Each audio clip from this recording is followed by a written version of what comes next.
Hello बच्चों, कैसे आप लोग आपके समझ में होंगे। आज मैं लेकर आया हूँ 13 तारीख और 14 तारीख को होने वाला है क्लास 12 का इंग्लिश कोर का एग्जाम, उसका मॉडल सेट 2। इससे पहले मैंने इसका मॉडल सेट 1 ऑलरेडी डाल रखा है, साथ में अदर सब्जेक्ट का भी मॉडल सेट ऑलरेडी डाल रखा है। नहीं देखें तो एक बार जाकर उसे जरूर चेकआउट करें। मैंने एक अलग से प्लेलिस्ट बनाया दिया है क्लास 12 लिख करके, ताकि आप जस्ट उसको क्लिक करिए, आपको सारा वीडियो एक साथ मिल जाए। नहीं देखें तो एक बार जाकर उसे जरूर चेकआउट कर लेना। मैं लिंक आई बटन और डिस्क्रिप्शन दोनों में दे दूंगा।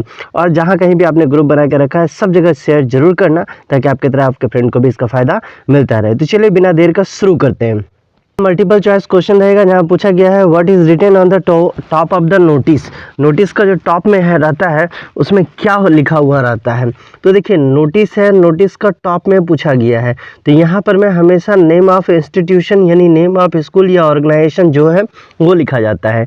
इसके बाद दूसरा नंबर है which of the object below best serve as a symbol of Indian women सुहाग। इंडियन वुमेन का सुहाग के लिए सबसे बेहतरीन चीज़ क्या है जो दिखाता है कि हाँ ये सुहागन है। तो ये हो जाएगा आपका ए नंबर, बैंगल्स। इसके बाद आते हैं who wanted to feel the money at hand and from whom. कौन चाहता था कि हाथ में मनी मिले और किसके द्वारा। तो ये 3 का हो जाएगा आपका सी नंबर।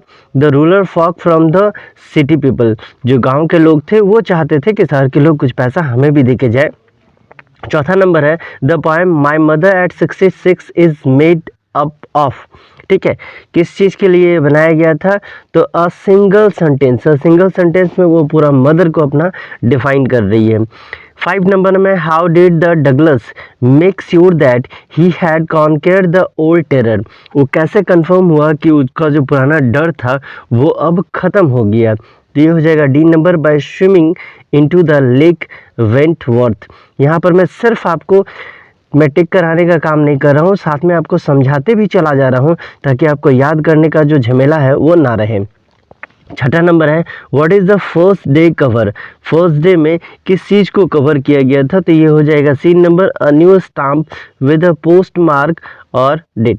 ठीक है, फर्स्ट डे कवर में क्या लिखेंगे, तो new stamp with the post mark date. इसके बाद है 7वां number, who is the author of the lesson journey and the end of the earth. कौन थे इनके लेखक। तो इनके लेखक हो जाएगा सी नंबर, तेजनी दोषी। इसके बाद है 8 number, Indigo is an extract from. Indigo जो है किस चीज़ से लिया गया है, मतलब कहाँ का है। The life of Mahatma Gandhi जो बुक था वहाँ से ये लिया गया है।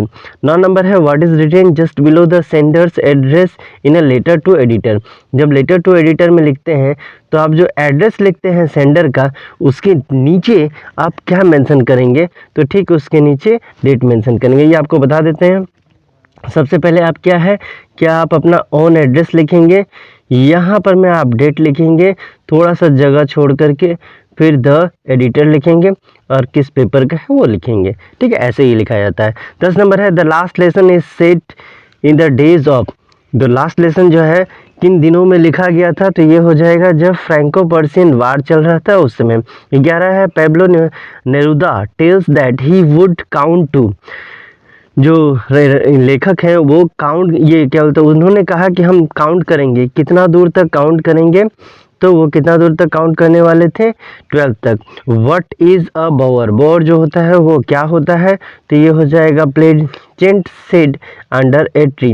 जैसे गांव घर में आपने देखा होगा कि बहुत सारे लोग पेड़ के नीचे बैठते हैं, इस तरह का एक पेड़ रहेगा और यहाँ पर में लोग बैठे हुए रहेंगे, उसी चीज़ को बोला जाता है। 13 नंबर आपसे पूछा जा रहा है what was Sam Hamel going to question French about.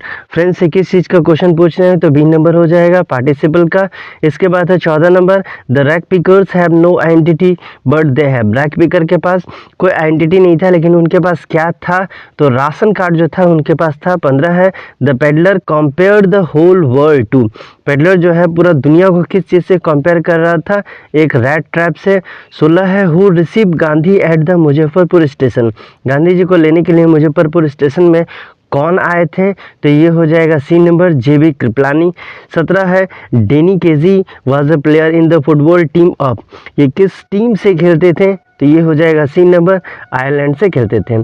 इसके बाद हम लोग आते हैं 18 नंबर में, जहाँ पूछा जा रहा है इन 10 years of hunting expedition the Maharaja kill dash tiger. तो कितने टाइगरों को उन्होंने ऑलरेडी किल कर लिया था 10 साल में, तो 70।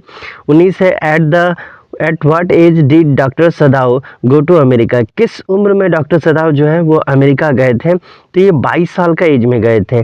20 है why was the Roger mom angry with him, वो उससे क्यों एंग्री थी, तो ये हो जाएगा बिकॉज न्यू रोजी स्मेल, उसका जो खानदानी स्मेल था वो स्मेल जो है अब हट गया था। 21 है who insist on being his own master, कौन अपना मास्टर खुद बनना चाह रहा था, तो मुकेश। 22 है what do the parting words see you soon Amma signify, इसमें क्या चीज़ को ये दिखाया जा रहा है, तो her optimistic farewell full of cheerfulness, क्या पता अगली बार वो माँ से मिले या ना मिले। 23 है a report is always written, report जो है उसमें क्या चीज़ लिखना ज़रूरी है, तो एक सीक्वेंट मैनर में लिखना है, जैसे एक के बाद दो, दो के बाद तीन, पहले क्या घटना हुआ उसके बाद क्या हुआ उसके बाद क्या हुआ, इस चीज़ को आपको दिखाना जरूरी है। 24 है which of these is the most suitable way to start a body of a notice, notice को स्टार्ट करने का सबसे बेहतर क्या है, this is to inform you that, इसे आप स्टार्ट कर सकते हैं। इसके बाद 25 में पूछा जा रहा है what does a by line mean an article, by line जो है इसमें क्या चीज़ को बताता है, तो 25 का हो जाएगा 25 का D number the name of the writer, ठीक है, राइटर का जो नेम है उसको। 26 है which of this is the right format of writing a date, अब देखिए फॉर्मल लेटर में डेट लिखना एक बहुत बड़ा प्रॉब्लम हो सकता है कि आपको नहीं आता है, तो उसके वजह से भी आपका मार्क्स कट सकता है, तो बेहतरीन तरीका है कि आप जो डेट लिखें वो ऐसे लिखें, ये वाला फॉलो नहीं करेंगे, आप हमेशा जो ईयर का, ये मंथ का जो नाम है उसको लिखेंगे और साथ में ये ऑर्डिनल नंबर का यूज़ जरूर करेंगे। 27 है symbol are freely used, symbol कहाँ पर में फ्रीली यूज़ किया जाता है, तो नोट राइटिंग में। इसका 28 है who told Bama that untouchability is a crime, किसने कहा था कि अनटचेबिलिटी यानी छूआछूत जो है एक तरह से अपराध है, तो ये कहा गया था हर ब्रदर अनन। इसके बाद 29 में है where did the William Douglas go when he was 3 years, जब वो 3 साल के थे तो वो कहाँ चले गए थे, तो वो गए थे कैलिफोर्निया घूमने के लिए अपने पापा के साथ। 30 है is your school ready, who asked this question, तो ये क्वेश्चन किसके द्वारा पूछा गया था कि क्या तुम्हारा स्कूल रेडी है, तो ये साहब के द्वारा पूछा गया था। तो ये था इसका इंग्लिश का सेट 2, आपने जहाँ कहीं ग्रुप बना रखा है हर जगह इसको शेयर करें, आपके तरह आपके फ्रेंड को भी इसका फ़ायदा जरूर मिलना चाहिए। चलिए मिलते हैं अगले वीडियो में, तब तक के लिए bye bye, take care and all the best for your exam.